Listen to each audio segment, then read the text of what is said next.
Hey everyone, welcome to our session. And tonight, unlike other days where we've had like fun times and all, tonight we're talking about something very, very serious. We're talking about gender-based violence, and we're also talking about relationship dynamics.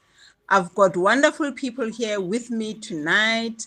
They're experts in their field, and they're going to share some insights and knowledge with us so that we can be able to look at what it is that we can do to try and help our people, to help our families, our communities, to ensure that we don't really go into these problems ever again and we can be able to manage them. I'm with Kuobas and Esther. They will introduce themselves as per the usual. Kuobas, please introduce yourself. Yeah, Matsaleng, thank you for inviting me to this. And thank you for talking about this important topic. I'm Kobus van der Merwe. I work with love. I work with relationships. How to help couples working with trouble in their relationships and creating a safe, connected environment so that they can be fully alive in connection. So I work with Imago relationship therapy and working with that now for the last 25 years. Thank you. And Esther?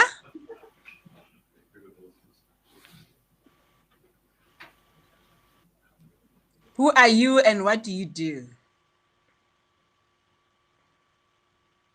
You muted. You muted. Please unmute yourself. Oh, okay, sorry. I'm Esther Maluleke. I'm very pleased to be here and thanks for inviting me, Matsileng. Like Kuobas, I work with relationships, but at a different level and in a different way. I'm a chief director in the Department of Women, Youth, and Persons with Disabilities. I hope people are aware of this department because wherever I go, if I say I work for this department, people have no clue. So it's very important that you know your government. So I'm the chief director and I'm responsible for a program called Governance Transformation, Justice and Security. That's where the whole program of gender-based violence is housed. So I'm pleased to be here so that I can continue to spread the word about the fight against gender-based violence. You know that we've got a strategic plan on gender-based violence, and I want to share partly as we go on. I hope this is not the only session. We will continue to Absolutely. chat so I can share what government is trying to do to fight this scourge. Thank you, Matsileng. Over to you. Wow. So you see, you've been doing so much around gender-based violence, but especially with the events that have just happened recently, we can see that a lot still needs to be done. So the reason why I've got the two of you here is because one of you deals with the policies and the planning on how we can prevent this, how we can deal with gender-based violence. And then the other one deals with how do we look into relationships within families, within couples, to ensure that we can maybe reduce the violence, the conflicts, and help people understand each other. Because I believe that gender-based violence comes from individuals who are in a relationship, because usually it happens with couples. So we need to really look at how do we help couples to be able to try and reduce the amount of violence that gets perpetrated against women. So maybe we'll start with you, Esther, to tell us a bit about what is gender-based violence. We see it everywhere. What is gender-based violence? Okay, I'll try to simplify it as much as possible. I wish we were in a workshop sitting physically to engage on this because it takes a very long time to actually unpack the concept. And for those in the room now who know what the concept is, Please bear with me because we need to bring along those that don't understand this big word called gender-based violence. So I want to try and simplify it and break it into two. The concept is gender-based violence. So I want us to focus now on gender-based. What is gender? In other words, gender is defined in three ways. To understand what the concept means, and I'm not talking about gender as in the Oxford Dictionary. The simple definition of gender in the Oxford Dictionary means whether you are either female or male. But the technical use of the word gender means three things. First of all, that it has nothing to do with sex. Sex is physically how you look like. For instance, Matileng, when I look at you, I see a woman biologically. Yes. Anatomically, that's how you are made up. And when I look at Kuobas, he's a male. Anatomically, he's different from you. So that biological difference is called sex. It's a sex difference. But gender, what it means is three things. First of all, understand that it's not biological. It's what we call a social construct. In other words, we human beings constructed it ourselves. That's why it's called social construct. And I'll come back to that. The third definition, a part of the definition is that it has to do with relationships. And what do I mean by relationships? It's power relations. And that is based on what we call a patriarchal system. The belief that men have more power than women, that men need to, what is the word? To exercise their power, because that is accepted socially. That you are the head of the that is household. probably something that the Exactly. our society has perpetrated to Exactly. Yeah. Exactly, Matileng. And I want to, and that I think you need to underline is power relation. It has something to do with power relations between men and women. Now, moving to stopping, because I can go on, and I want to keep it this short and simple. What it means is, when we say gender is a social construct, it simply means that, Matileng, your biological makeup, what we call a woman, that you can't change. Ne? Kuobas, you can't change how you look. But gender, because it's a social construct, we can change it. Simply means when society looked at Kuobas, they said, oh, you are built this way biologically. So we want to assign you certain roles. We want you to be the head of the family. We want you to run the whole household, get a job, make sure that your wife and children eat and survive. And when I'm Matileng, you are the wife, you are the neck, you're not the head. So we want you to clean dishes, do the washing, take care of everybody else. So that's not biological. It's what we decided as society, looking at your biological makeup as a man and woman, that we assigned you those roles. So we believe that that can change, though our assignment of roles can change. But how we look biologically, that's what we can change. And going to conclusion, what it means, Kuobas, practically, is that if I'm a woman, I fall pregnant and bear a child, that you can't change, I can't change. That's how I am biologically. But Kuobas, once the baby is there, you can change that baby's nappies being a man. So can you see where the roles now come in?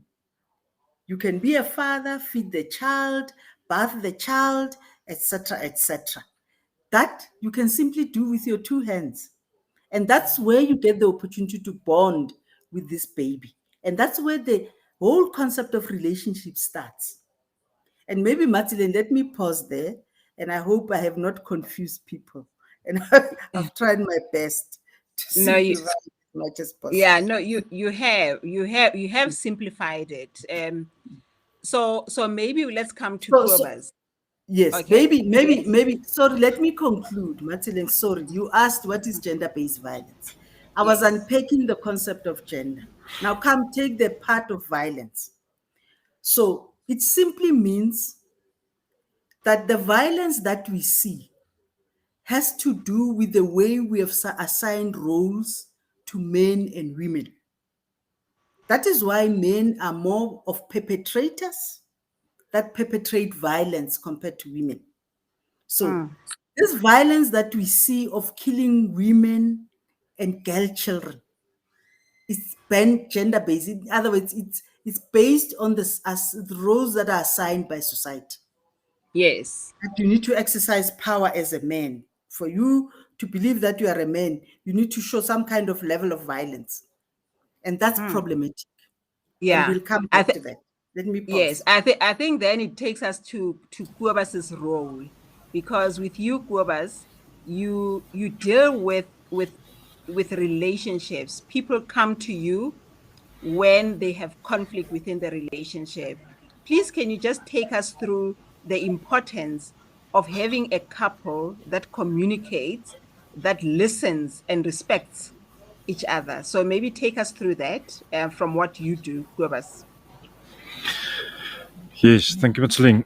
Yeah, Esther, thank you for that lovely explanation. That uh, I also think that just working with gender violence is kind of a symptom of something bigger. Um, it's society that need to change, a way of thinking. I like the way how you put it. It's a social construct that need to change. If that social construct stay, um, we can have all the communication in the world, but inside that social construct, um, we kind of create a condition for violence. So part of what we sit with is that we sit with a vertical relationship. That there's one at the top and there's one at the bottom, and that can be clever and dumb, or rich and poor, and Mm, it can be male, female. But as long as that is there, you can have excellent communication. But if you communicate from top down, that's that that create the possibility for violence. So a big change that we just see in relationship work is to shift the vertical relationship to equality. Um, mm, and before there's not absolute equality, two valid people, male, female, male, male, female, female, or genders, two people, that's absolute equal, no matter who they are. We will sit with the problem of war and violence, and oppression. So that's part of a big part in this work is how to shift the social construct, but how to shift even the communication from top down to equality. Now the problem with equality is that it's kind of a paradox that vertical communication or vertical relationships create peace because I'm the top, you're at the bottom, and you have no say. That's peaceful in a way, till the one at the bottom get uncomfortable. But being equal is not peaceful. That will create tension. If you have two people that's valid, that have valid needs, valid voices, that's not a comfortable thing to live with. And we as humankind need to learn to live with equality, but not as a harmonious thing, but to hold the tension of difference together, hearing each other, seeing each other as valid.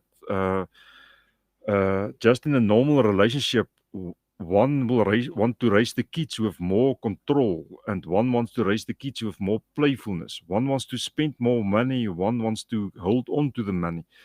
One wants more friends, one wants to live more inside. One is more emotional, one is less emotional. Now, both are valid to have different perspectives about the world and reality, and how to raise the kids, and how to have sex, and how to spend money. Both are valid. And the art of a good relationship, of an equal relationship, is that dialogue between those two different polarities. Then difference together in equal relationships become a co-creation, become a creative, alive place. So, yeah, to answer your question about communication, that what we teach couples first, before we talk about anything, is how to talk from a equal level and listen to equal level. Not to try to be right or wrong, or be more clever or more committed or more emotional, more sensitive. I just see with me and my wife, we are married 29 years. And I'm working with relationships, and I'm reading about relationships. So sometimes I see myself a little bit more informed about relationships than her. And Anita, on the other side, my wife, can see myself. Yes, I talk a lot about relationships, but I never act the kids. I give lectures and I talk a lot about that, but I'm not so loving like she is. But even that, if I just see me as more informed than her about love, or she see herself as more loving than me, the moment when we create that inequality, we are stuck in a power struggle. The one side of that is violence. The other side of that is just a power struggle, that we are not talking to each other, or there's tension in the home. But Giving if up. we giving up, even living parallel. But if we can start to hold each other, maybe I have the knowledge and maybe she have the heart, and together we can dialogue with each other, and I can learn to have a heart, not just talking about love, and she can learn from me about all the interesting theories about love. Maybe together we can be amazing parents, we can be an amazing contribution to society. So that's what we teach couples, how to have a dialogue from equality, holding the tension together, the difference together, and move that towards something creative. And just imagine if society can be built up through couples that meet each other on equality, so that we can see each other as Be- equal and working together. Absolutely. Because most of these problems come from couples. These problems come from couples who don't understand each other.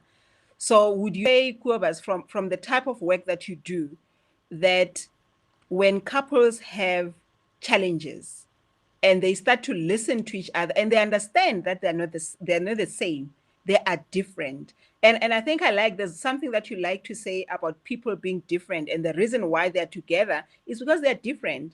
Yes, So would you say that it also contributes towards that, this violence where people think they have to be the same? that's part of, to use Esther's word, I love that the social construct, there's so many just social construct about sex and about gender and about so many things, even about love. What is love? Um, my heart kind of stop when I hear people say love is to give yourself up and to give up all your needs just for the sake of love. Why on earth will that be love, to be in a marriage where you need to suppress who you are, and yeah, experience violence? That's not love. Uh, so Mm. so so part of who you will attract in a relationship is that you will attract someone that is not you. Especially in romantic relationships. Quiet people never fall in love with another quiet person. A quiet person fall in love with a very talkative person. An unemotional person never fall in love with another unemotional person. They fall in love with a very emotional person. And there's a good reason. Maybe that's another topic, but there's a whole agenda behind why we will fall in love with our difference. But that difference is important why we are together. That difference is not something to kill. That is not something to make war with. That's not something to fight. That is something to love. And again, if I can make it simple, um, I love to think and analyze things. But in a way, Anita is right. I don't feel things so much that they're supposed to, especially if you talk about something like love. You need to have a good heart. She have a very good heart. She can cry about many things. She can laugh about many things. So we are different. I'm thinking she's feeling it's different. And it can easily become that difference for me looks kind of slow or dumb or not intelligent or over emotional and even dangerous. And if I suppress that emotionality of Anita because I'm cognitive, I'm making myself poor. I'm taking away something from her. I take something away from me. I taking something away from my kids. I make life smaller. I need to love that over emotionality, that tears in that eyes, that laughter, that yeah, all That of that. yeah, that's why they say it's your Um, other half. That's why yes, they it's not call my your other. partner your other half.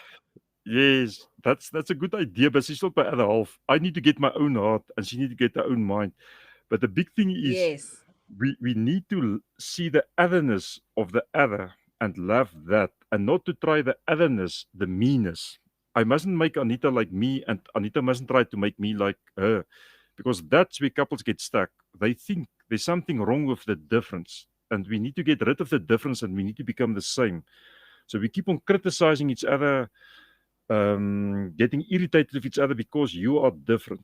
And the art is not to move the difference in a power struggle, but to Mm. dialogue the difference into something creative.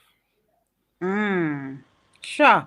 That's so that's so profound.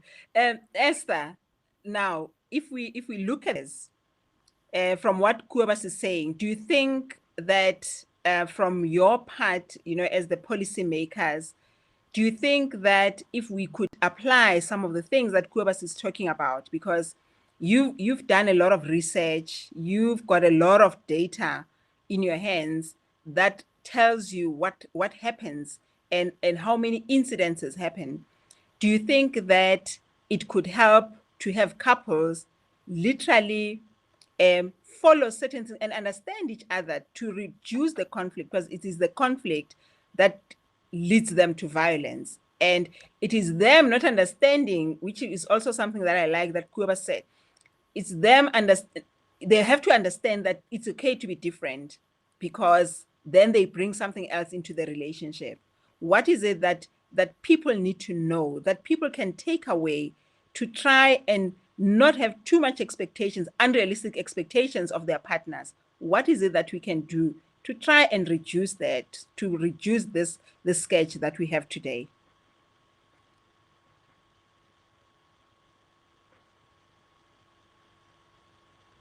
You muted, Esther. Thank you for that question. And I wanted to really take it where Kuobas left it. And I want to answer your question by starting to deal with difference and sameness and what it means from a feminist and a gender perspective. When we speak about equality between men and women, Kuobas is right. We're not looking for sameness.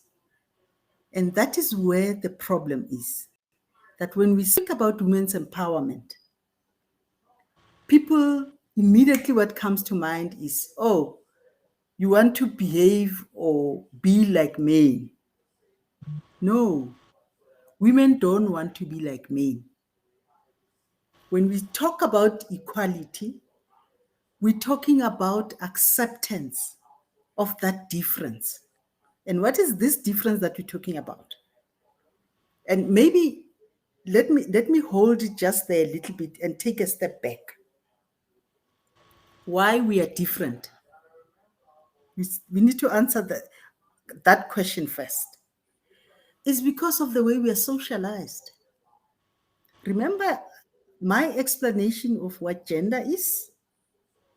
So once you have a boy and a girl in the household, your children, you say you as a boy, it's okay, you can play in the street, you can fiddle with cars because of your physical makeup. Mm. You can, carry heavy things because you've got muscles. And then we say to a girl, oh, you look pretty like Barbie. You should be wearing pink. You should be showing emotion. And by the way, we're also saying to Kuobas, when you're hurt, don't cry. Don't Tigers cry. don't cry. Men don't cry. Mm. So when we do that, Matsileng, especially to male or boy children, we are literally socializing them and asking them to be inhuman. Please underline that. You're saying you shouldn't cry when you are hurt, you fall, Kuobas. Remember, you're a boy. Don't cry. We are dehumanizing Kuobas. Immediately, Kuobas learns to suppress his emotions. If he's hurt, he can't cry. He's not supposed to show it. He must be macho. You know what we say, macho. He must be strong. But when a little girl falls or bends or is hurt, we say, oh, no, sorry. We encourage a girl child to show emotion. So it's like it's a built-in thing from Exactly. child. And can you see the consequences? When in relationships, we encounter problems, as we should. It's natural. We go through the similar stresses. Take, for instance, a Kuobas who's unemployed, doesn't work anymore. They have bottled up anger and frustration. What did we teach them? Not to show emotion. When they're angry and frustrated, they keep it in. The only way they take it out is to look for this vulnerable wife, girl that has been taught to show emotion. And that's how they take it out. Can you see? Imagine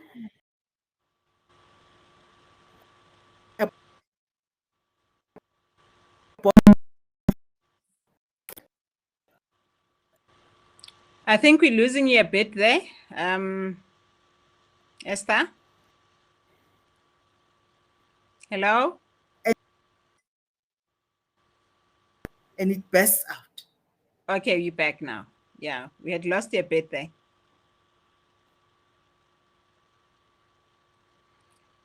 Okay, Kuobas, I think whilst she's still having a connectivity problem, would you want to take it up from there?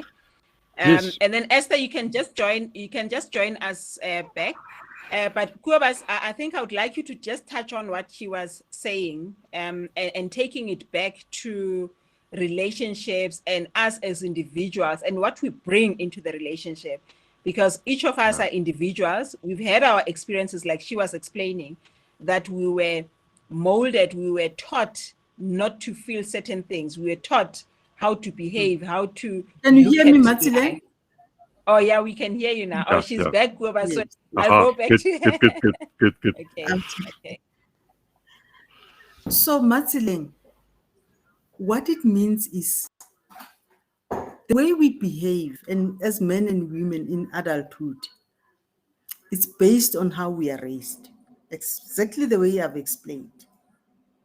And the biggest challenge now we have, it's unlearning what we've always known to be truth. Are you with me? Which is very difficult. So it means we must unlearn that which we've learned. We must first, as women, probably understand that men are human beings. They've got feelings like all of us. They are allowed to feel. Men also must understand, because, the problem with socialization is how it teaches men to treat women like big children, like human beings that can't think, like human beings that need to shush when they speak, the same way, exactly the way we are socialized. And when we don't do that in relationships as adults, it becomes very threatening. Mm. And because men can't express it in words the same way that girls or women have been taught to do, they bottle it up. Mm. The only language they understand is being physical and violent when they can't take it anymore. Yeah. So we need to really navigate and begin to negotiate so that we can understand that difference. Can you see the difference that I've just explained? We can try very hard to bring each other closer together through communication, but also starting by understanding why we behave the way we do. We Let do. me pause. Yeah. Yeah. Yeah. I'm just going to go to Kuobas and then we'll look at some of the questions that we have online. But Kuobas, what I would like you to talk about is, like we're talking about the difference and sameness and all of that. You know how you explain with when we are children, the things that we go through as children. So is it necessarily that it could be just males that become violent at a later stage in their lives? Or are there other things that we go through as both males and females when we are brought up by our parents that determine the type of partner that we will attract, as well as the types of things that we will bottle up if we are bottling things up, or the things that we'll just throw out if we are that type of person? What is it necessarily like males, or is it because it becomes that much more difficult for males to control this because of societal conditioning? What would you say about that?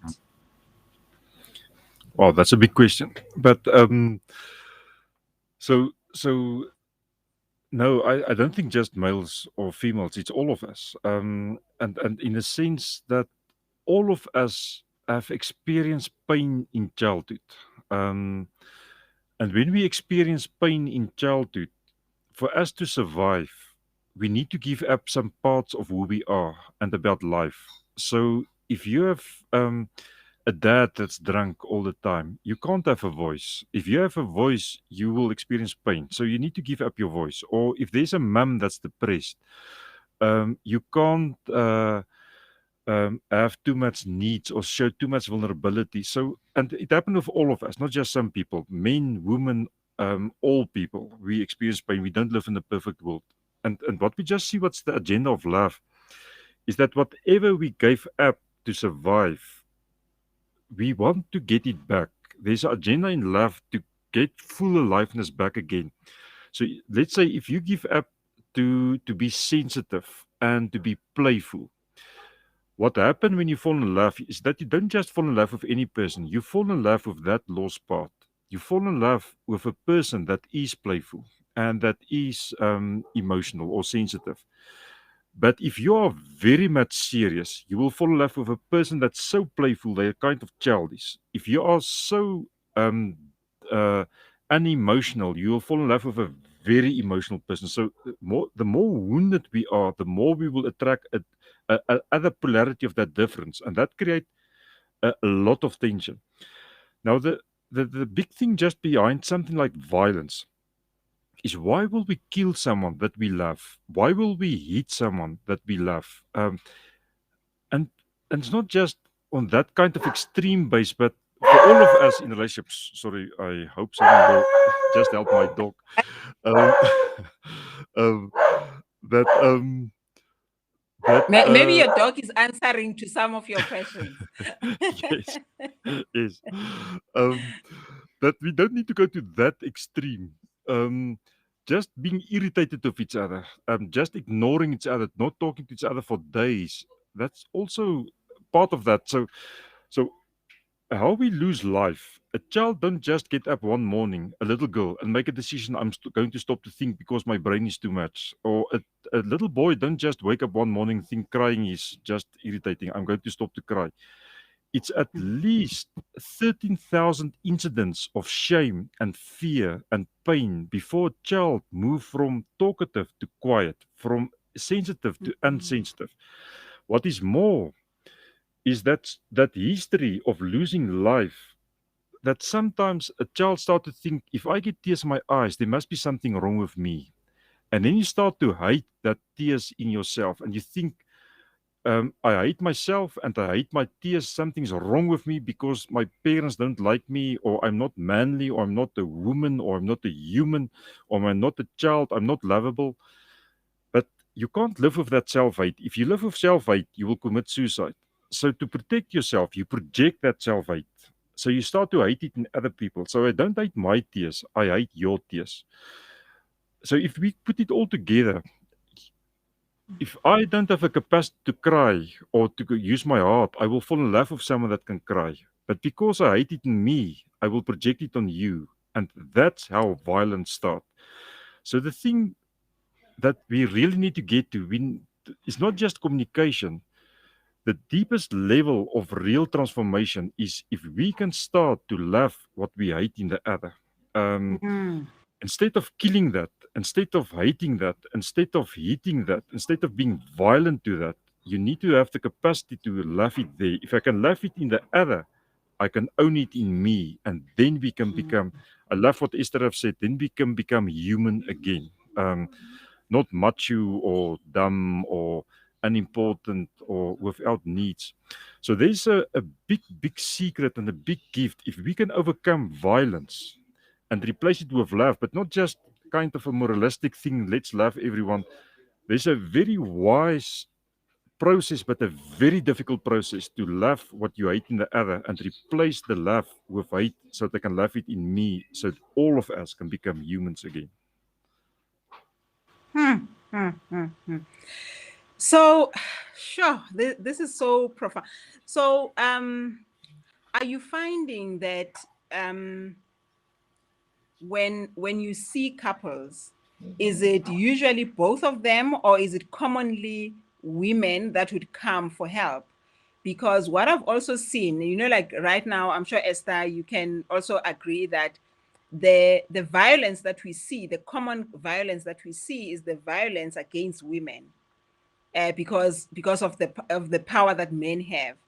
So, would you say that a lot of men would initiate coming for, to see you for their problems, for their conflict in the relationship, or is it balance, or is it just women, or is it just men? Thanks, Matsileng, for that Okay. question. Can you hear me? Yes. Thanks for that question. I think I'm going to respond to that question looking at the South African context because it matters. It's very important to understand the violence that we see. I think as a country, historically, we've experienced what we call institutionalized violence.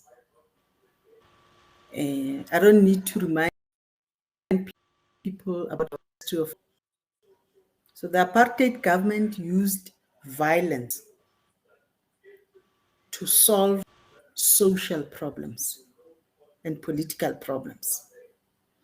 So it became institutionalized. In other words, when Black people were marching, how did the apartheid government respond?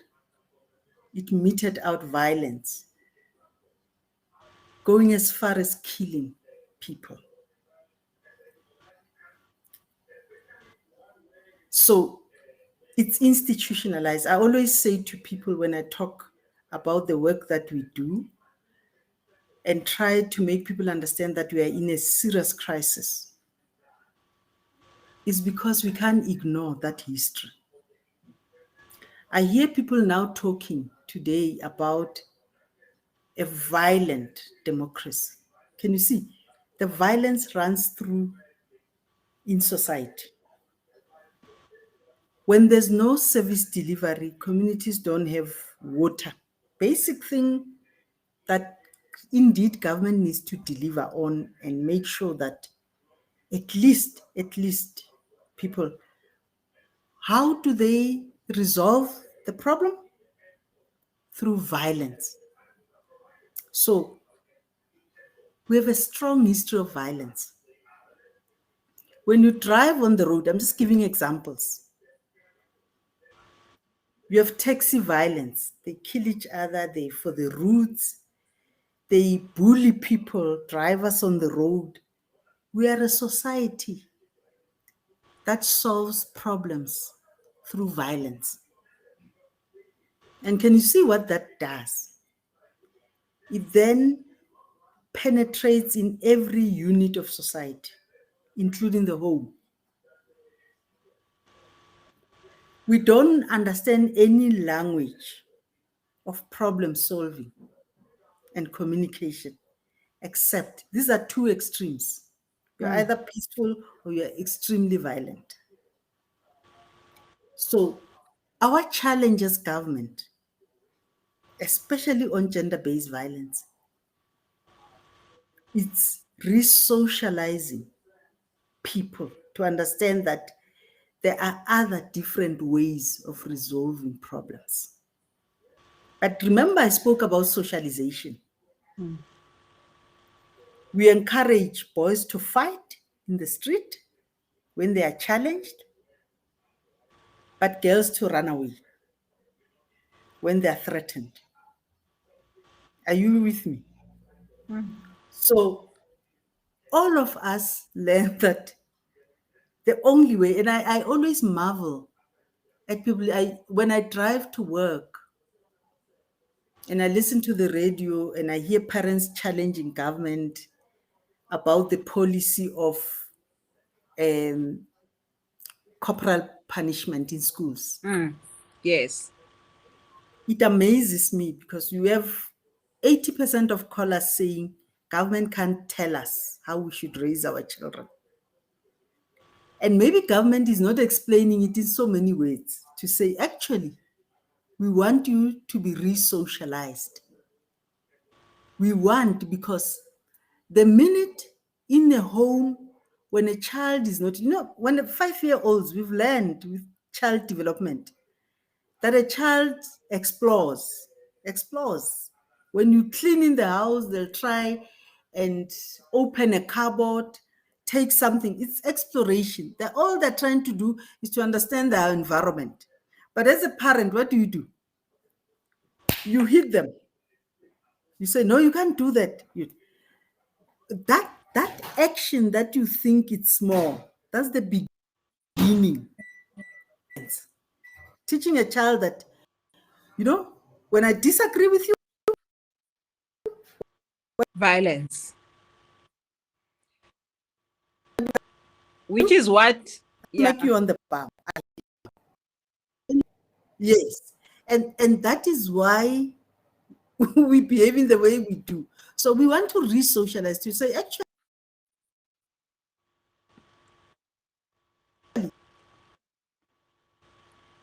Okay, we're losing you a little bit again there. Kobus will start to talk and then she'll come back. But I think she's touching on something that is so important about exploration. And I'm sure it falls into those phases of attachment and all of that. And when a child has been told so many times that, no, you can't do this, no, you can't touch that, they end up giving up on that. But later in life, they will want to experience that. And they will attract a partner that will help them to experience it. Yeah. Can you talk to us about that? Yeah, so sorry, I'll give over to I told you, Kobus. I think I've got... No, I was saying are you back? Are you back? Problem. Are you back? Okay, continue, yes.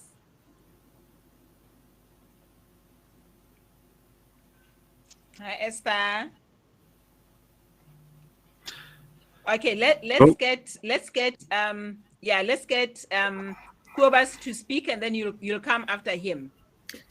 So Kobus, maybe you can come. My network is very unstable. Yeah, sure. Yeah, that's okay. Maybe Kobus, do you want to come in there so that we? Yeah, well, I see one of the questions there is corporal punishment wrong? that the thing is that um, a child need also boundaries, but there is ways without violence to say yes and to say no and to be attuned.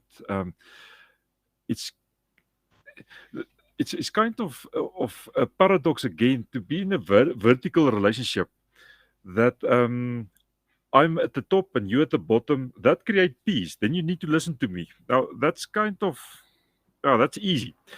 But that's not alive. That is not really safe because the one at the bottom will get reactive, and somewhere they will try to get to the top, and that become the power struggle. And And that will backfire. Yeah. we will never end that war. If we want to be a society where we can hold each other, a relationship where we can be together, where we can be all fully alive, we need to change that from top to bottom to equal. And there is ways on an equal level, even from a parent to a child, to be on an equal level, to hold each other in a place that I respect you. I love what Esther have said, like children, you can look at one child from this perspective and you see what a naughty child that needs to behave. Or you can look with different eyes and rather be attuned to this child, much harder work to be attuned to a child, holding them in the exploration of aliveness, holding them because it's not exploration to hang out of a car driving 120 kilometers per hour and think you're busy exploring Yes. something. That's dangerous. There you need to say, no, come back in the car. But there's ways of doing that in a way that respect the child. Creating boundaries. Yes, we need boundaries. But we can still be equal and we can still hold life. The problem is if you tell that child you are bad, you're naughty, I can't even look at you because you're so bad. You integrate that badness, that self-hate, and that will get projected in relationships, in parenting, in society, in politics. If we can rather integrate in our children different ways of respect and dialogue, teach them how to handle difference in a healthy way, in an equal way, it's so much more healthier. And to come back, a child busy exploring is beautiful. That's no way that that can be naughty. What is important, they mustn't get hurt. They can't try the hot plate. They can't try the electric plug. They need that no, but that energy, that exploration, that's beautiful. Honor life and protect each other together at the same time. That's where we need to get. Okay, back to you, Martin, Esther. yeah, Yes. I'm tempted to come back to the question. And thanks for Yes. whoever asked the question. It's corporal punishment wrong? It's an interesting question. It's a yes and no. And why is it a yes? Parents are not the same. People are not the same. If you're able to control it and it ends with a smack, and I think Kobus is saying something very, very important that should qualify what I said before, that in any relationship, whether it's a mother, parent, child relationship or partner relationship, there should be boundaries. You know, you should know what your limit is in terms of doing certain things. If you as a parent, you'll be able to say no to a child when they touch a hot plate and you smack their hand so that you can immediately communicate that that's danger. I wouldn't call that a problem. But the problem with society is going to extremes. It starts with that slap on the wrist and it escalates to shooting somebody at some point when you are angry. And I think that's where the problem gets, when it gets to extremes.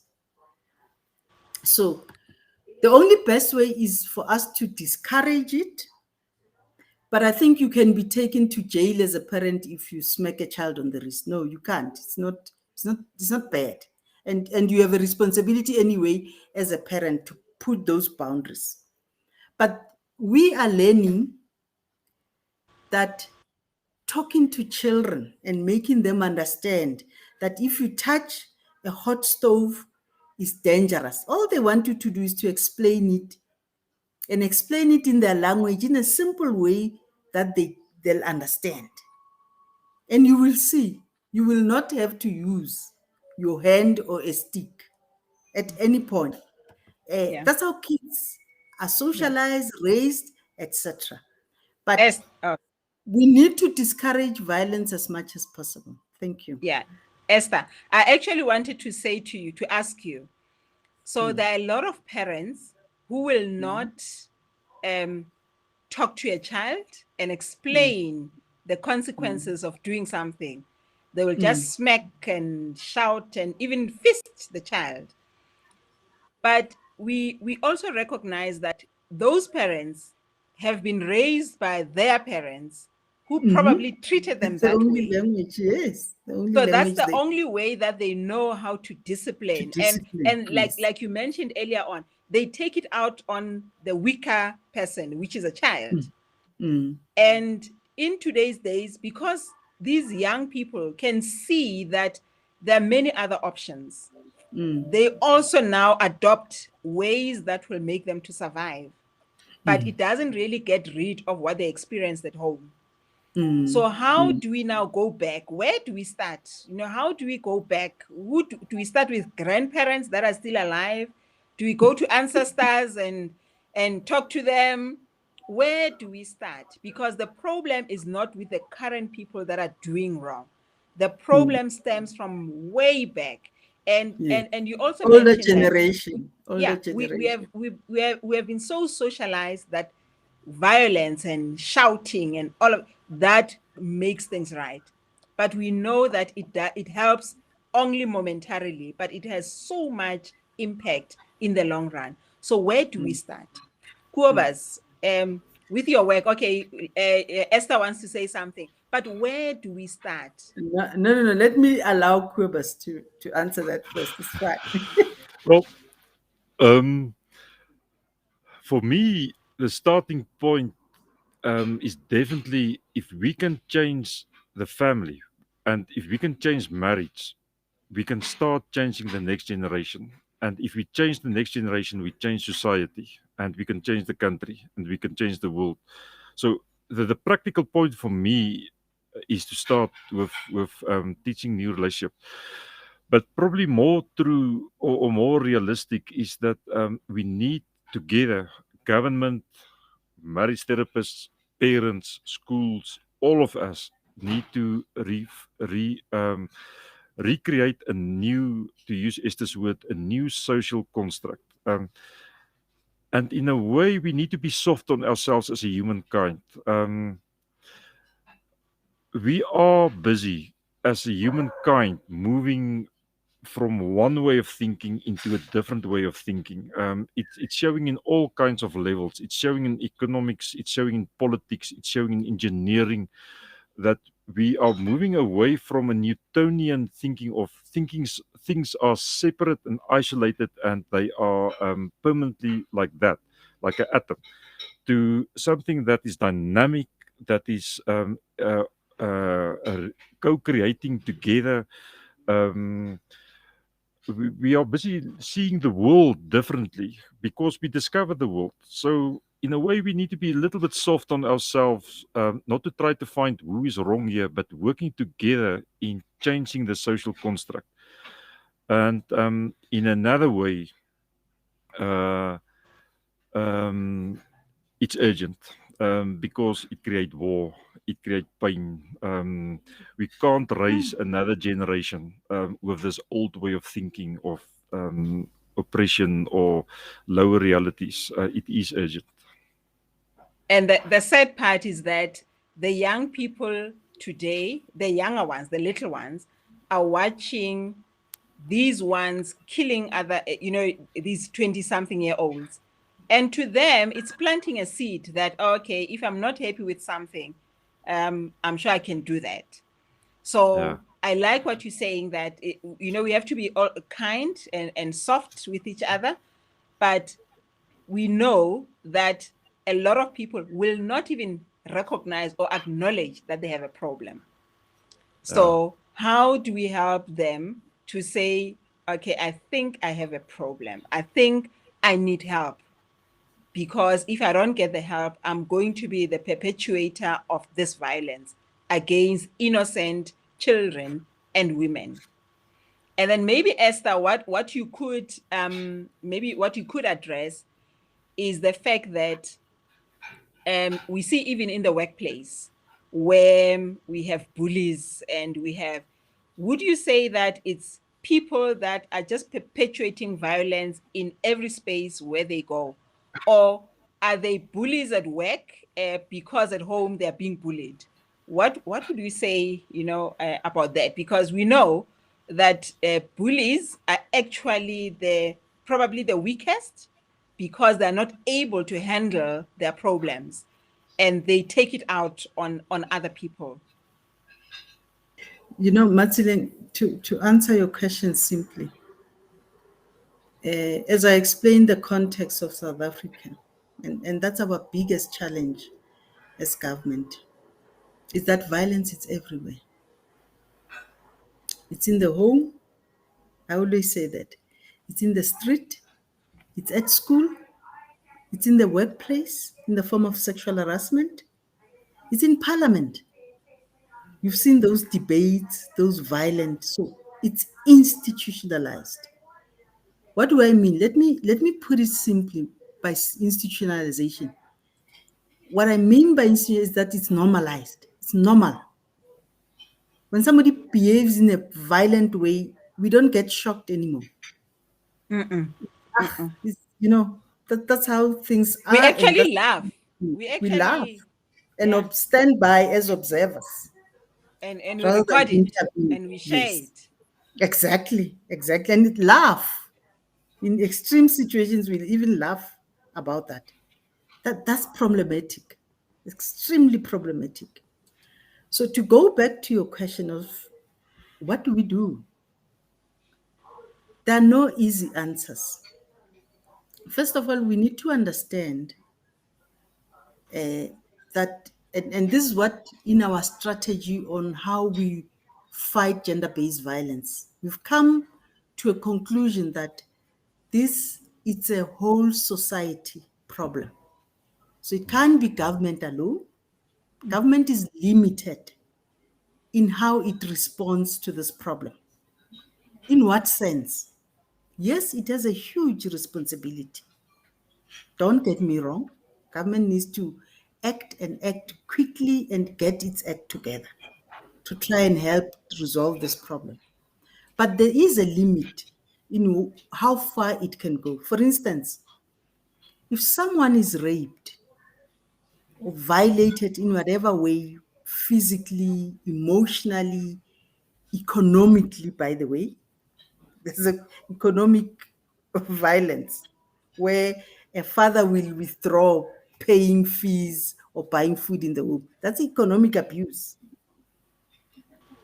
Government can get into the private space of people because violence happens in private spaces. Yes, in That's where it public, starts. but no, that's where it starts. So by the time government intervenes, it's too late. Government will only get to know of the problem when a person is raped, when a person is physically beaten, and they go to the police and report it. That's too late for me because I don't want that behavior to happen in the first place. So that's why I say government comes after the fact. So when people say, oh, what is government doing? They must also understand that by the time government comes in, it's too late. And that is why the system is clogged with cases So of there violence. are What ways as a yes, and what as a society we need to stop it. What it means is at home, how we talk and communicate with each other. That's where Mm. it starts, becomes important. Yes. When we see our neighbor beaten, violated, we don't look away.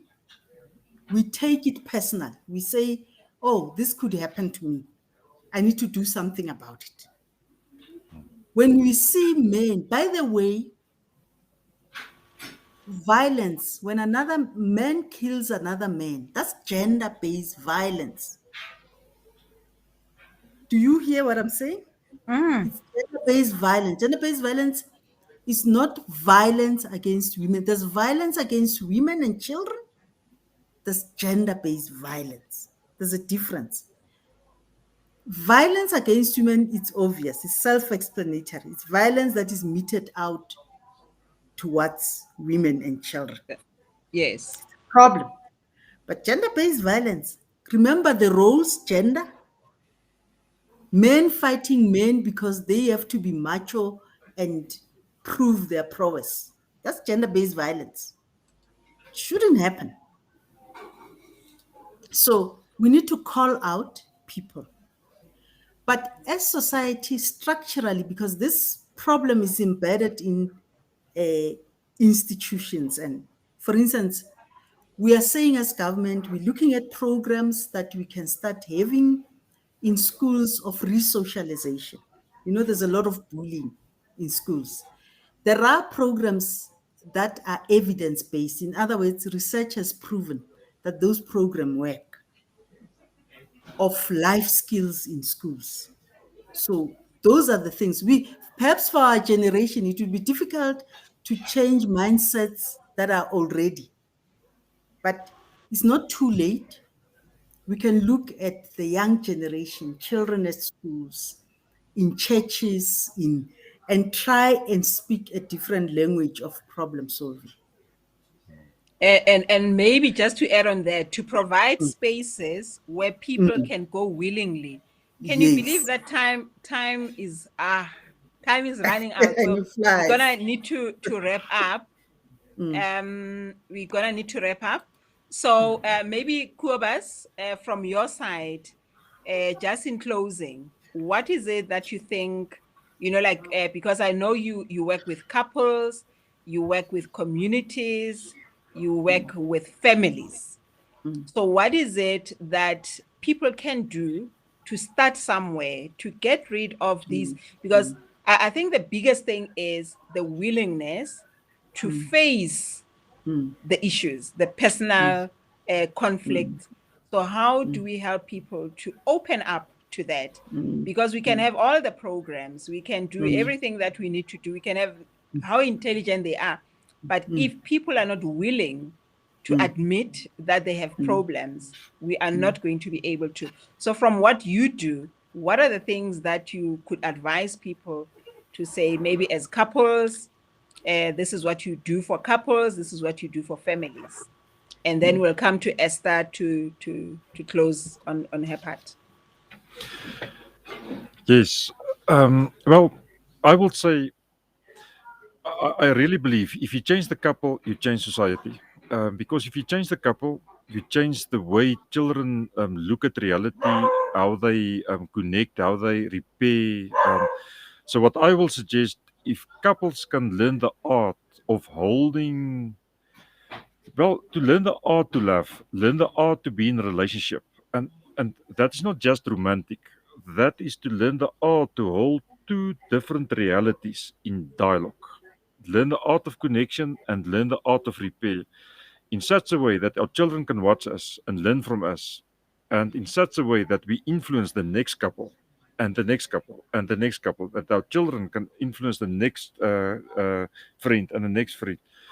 So there's many services that we have available, like sessions and workshops and family sessions. How you know that you need that is when, well, in a way, I think you don't need to have trouble to learn the art of love. It's for everyone. But if there's ongoing conflict and you can't repair conflict, you know you need to learn the skills. There's no reason to keep on suffering. There's no way to continue with the war in our homes and with that escalated to society. If there's discomfort, come and learn the skills. It's available. There's wonderful tools to overcome this. Sorry, to overcome this and to overcome the war. I, Or I my dog needs to actually, go I for a actually workshop. wanted, yeah, I actually wanted you to touch on dialogue. So your dog is showing you that there should be dialogue within the couple, between the couple, Yes, because yes. They need to most of the learn to problems are dialogue. also Yes, yes. dialogue. Please say just 2 seconds about dialogue, the importance of dialogue. Dialogue is your capacity to become quiet and to hear the other. And when you speak, that you speak because I've really got you. I really get your world. I'm not just reacting to you, but I'm being influenced by your reality, by your difference, by your uniqueness. So that when I speak, I can speak from that place. And in essence, dialogue is not two people talking together because that's two monologues. That's what most people think about dialogue is. Everyone is talking. Dialogue is the capacity to be quiet and to listen. One is talking, one is listening, and you, especially you speaking equal. You don't listen to be right, and you don't speak to make the other one wrong. You speak to meet each other, to connect with each other, and for that you need a structured process to learn to dialogue, and we teach couples that because dialogue need to be safe. If dialogue is to put me one down or to tell me what's wrong with me or to judge me, there's no sense in that dialogue. But if dialogue is a process to restore safety, become conscious, restore connection, repairing, about growth, then dialogue is creative and valuable. And we teach couples how to do that. Awesome. And you do group couples as groups, couples as private couples. So you do those sessions. Yes, yes. If you are in serious trouble, we have intensives. If you need information and tools, we have workshops. If you need sessions and therapy, we have that. Affairs, violence, addictions, conflict, threatening of divorce. It's never too late. Beautiful. We will channel them to you. We will definitely channel them to you.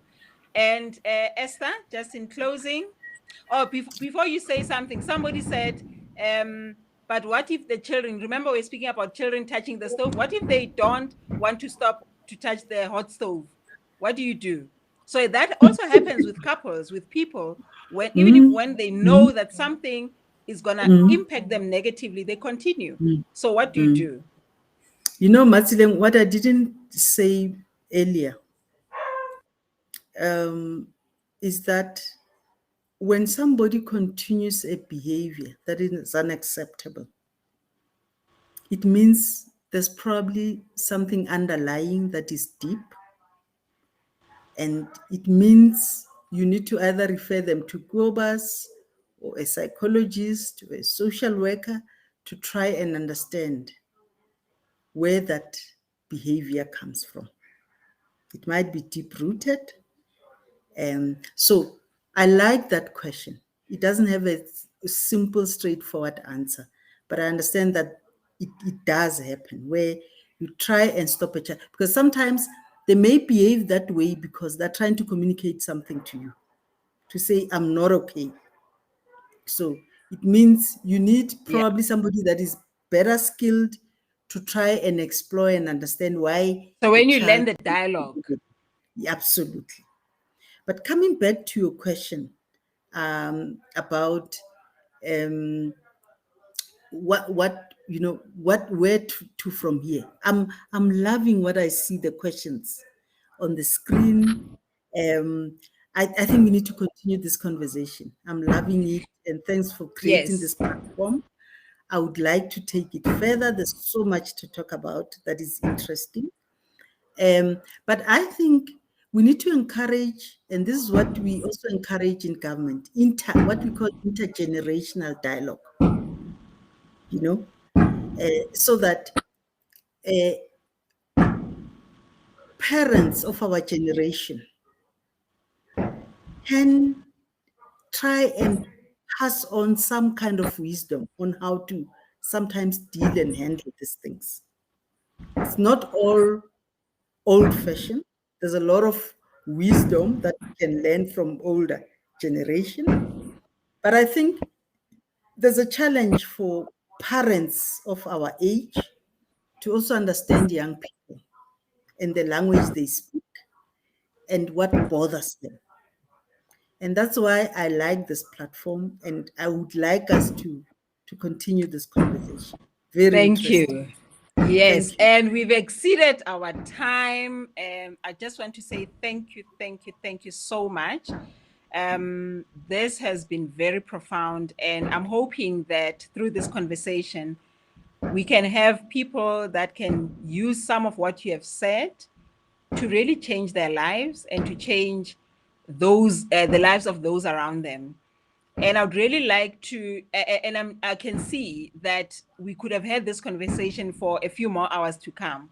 So maybe what I can also suggest is we can look into taking this private, either on a webinar or on some kind of a workshop where we can have people that are experiencing, that I can see that there's violence in their families, in their relationships, and we find some tools to see if we can help. And then, but also look at having a workshop. I know Kuobas holds workshops, so we can also help to sort of send people through towards Kuobas where they can start to understand their partners. And I liked what Kuobas said, that the young children will start to look at what parents do. So if parents behave in a certain way, that is a way to rebuild the society, because now the child will see, oh, this is how you do things. This is how you love the other person. This is how you treat the other person. And they grow up knowing, because right now the violence is because they see that my mother, my father, this is how they behave, and this is how it's acceptable. This is how I can also behave when I'm outside at school or in the workplace. So I really hope that we can take this forward. We can have some more conversations, but I can see that we definitely need big workshops, many workshops to work on this and to see how we can also contribute towards changing our society. So thank you so much. I really Thank you appreciate much, your presence tonight. All Thank right. you. Thank you. Okay, and thank you to everyone that has been watching, that has commented, and I really hope that this can help you and help your friends and your family. Goodbye, everyone. Matsileng, it would be Goodbye. important to get feedback on what people think